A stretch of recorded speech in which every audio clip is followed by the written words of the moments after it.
Thank you for coming back and joining me in this video. I'm going to be teaching you how to get the Burna Boy vocal effect in FL Studio. Make sure to hit the like and hit the subscribe. I'm going to be doing more videos like this in the future. And let's get straight into the video. Swag. Let's get into my FL Studio and let's show you what's going on in here. So this is the... Girl, will you come my way? We'll come here, move your waist. Love when you do that thing. Way out of move so slow. Just like that. Move your body like that. We gon' go all night. Know you love to whip it in the kitchen. Baby, I'ma wait till you finish. All right. That right there is a little preview of the finished track. I think that right there sounds really good. Let's get straight into the vocal, what I got on the mix. On the pre-mix, it's very important. I have a limiter on here as a noise gate. I have the threshold at, I don't even know what I have it as, -40 dB. Catches all the hums and it catches all the low frequencies. We don't want none of that. I turned it down. I got the very first thing on the top of the chain. It's very important to have certain things in certain orders, because as soon as this signal comes, I want it to instantly take out all the hums and all the noises, and then I want it to send it into, I have a compression, the C6, beautiful compression. I have it compressing my low mids, high mids, and highs. I compress it. I compress the vocals going in, just because I want a certain sound, and to capture that Burna Boy effect, you want to really try to like it's a lot of vocal processing, and that starts at the premix when the vocals are going in, and then you just add flavor at the very end when you're actually doing the mix. So I have a C6 on here compressing, like I said, the low mids, high mids, and highs. Compression range is like -8 dBs. As soon as it hits -8 dB, it starts to compress it and give that crisp, tight sound that we're looking for. And then I have auto-tune. I have the auto-tune setting at 20, and I have the humanizer on 100, alto tenor type, and the tracking is at 47.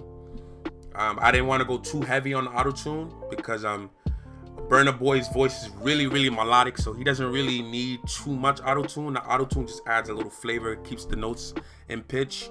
So that's really what I was going for. I have a send that goes to a reverb, so I can hear reverb when I'm recording. I know a lot of people don't like the reverb and don't like to hear themselves in the headphones, but to me, I just got really used to it, and I really like it, hearing my voice in the reverb. I feel like it adds ambiance that when I'm rapping, it adds to the creativity when I'm singing, you know? Then let's get in straight to the actual mix. I have a parametric EQ. The EQ cutting out the lows.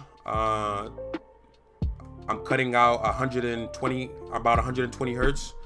And then I'm just doing a simple sweep, picking out the bad frequencies, and I'm bringing them down. Let me show you.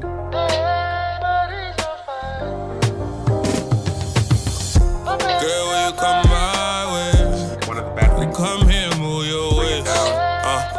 Love when you do that thing. Whatever doesn't sound, whatever sounds a little muddy, doesn't sound clean, I just bring it down, so it's not poking out. That's stage one. That's stage one to really like making your vocals clean and making it sound professional. And what I want you guys to understand also is to really capture that professional sound. You're gonna have to use the plugins that the pros use just to compete. You know what I mean? I know a lot of people can't get the plugins, but trust me, there's means to get these plugins. I suggest you scour the internet and scrape the ones that you can.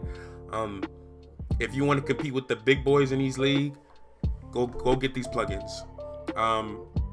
This is actually a free plugin. La Petite is what it's called.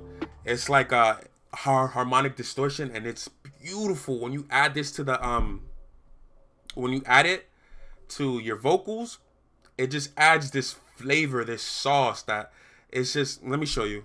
Let me take all of these off. We don't want none of these. I'll leave the what's it called on. So this is with just the EQ so far. Girl, will you come my way? Come here, move your way. And then once you add the petite, la petite is what it's called. It adds this flavor to it. You're gonna hear the difference. Make sure you have headphones or your monitors on. It's the only way you're gonna really tell the difference. Added a channel EQ. I cut out, I boosted in the 8K frequency. I added 3 dBs of that.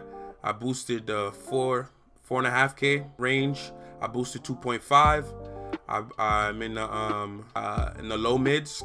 I boosted in the 700 range. Boosted 1.3, and I lowered the lows 100 hertz. I lowered it 3 dB. And this is just for cleaning the vocals and making it pop, making it clean. If you want to get your sound to get really good, you really need to work on your EQ and your compression. That's what's gonna take you. And then all the other stuff you can just toss in for flavor. You feel me? So I want you guys to practice EQing and practice compression, because if you can master those two alone, you're gonna go very far with your mixes. So this is with it on. It just makes it really clear. As clear and clean and more open. And then after that, I added my C6 compression. I added another compressor. I did a small compression going in the premix, but this is where the main compression part comes in. I compressed low mids. I compressed low mids, mids and highs. Again, same thing. -8. As soon as it reaches -8 peak, it starts compressing. I have the attack and released. I got the high release and fast attack to get that compression harmonic sound, because this is a plugin that gives you harmonic distortion. You want to raise the release so you get the harmonics from the compression from this plugin. This is where all the flavor comes in. So I'm gonna cycle it on and off so you can hear it. Come here, move your waist. And it just adds flavors to it. You know what I mean? I'm gonna speed this up a little bit because my battery's gonna die. I added an R compressor.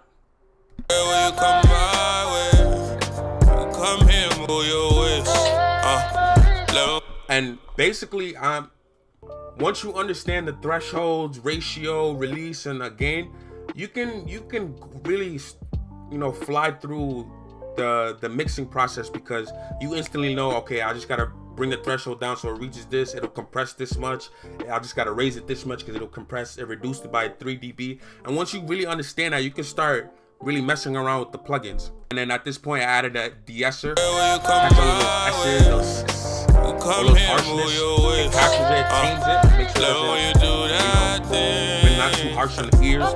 I got an RVox compressor, another compressor, just a slight compressor, raise the volume a little bit, just to tighten everything up and give it the real package that we're looking for. And that basically tightens up all of the plugins that I have, and it makes it one cohesive sound. That's why you gotta make sure that you clean all of your vocals, because when you compress it one last time, you want the vocals to come out clean. If you compress it too hard, you start to hear like white noise and like all of the backgrounds, and it's bad, trust me. I have a send to Reverb, one of my favorite reverbs, the Mani Reverb. I have a plate reverb large, and cut off the lows. We don't want it in the background too much. Have a pre-delay, and it just adds flavor. You know what I mean? This is what all the plugins. Learn EQing, learn compression. I'm gonna help you with it, but I feel like take time and really learn EQ, understanding it, learn compression, and learn to really get clean vocals. If you can get clean vocals, you're already gonna win. I promise you, you're gonna win. This was my Burna Boy vocal effect in FL Studio. If you enjoyed that video, please hit a like, hit the subscribe button, make more videos like this. Eli Amari, I see you in the next video, baby. One love.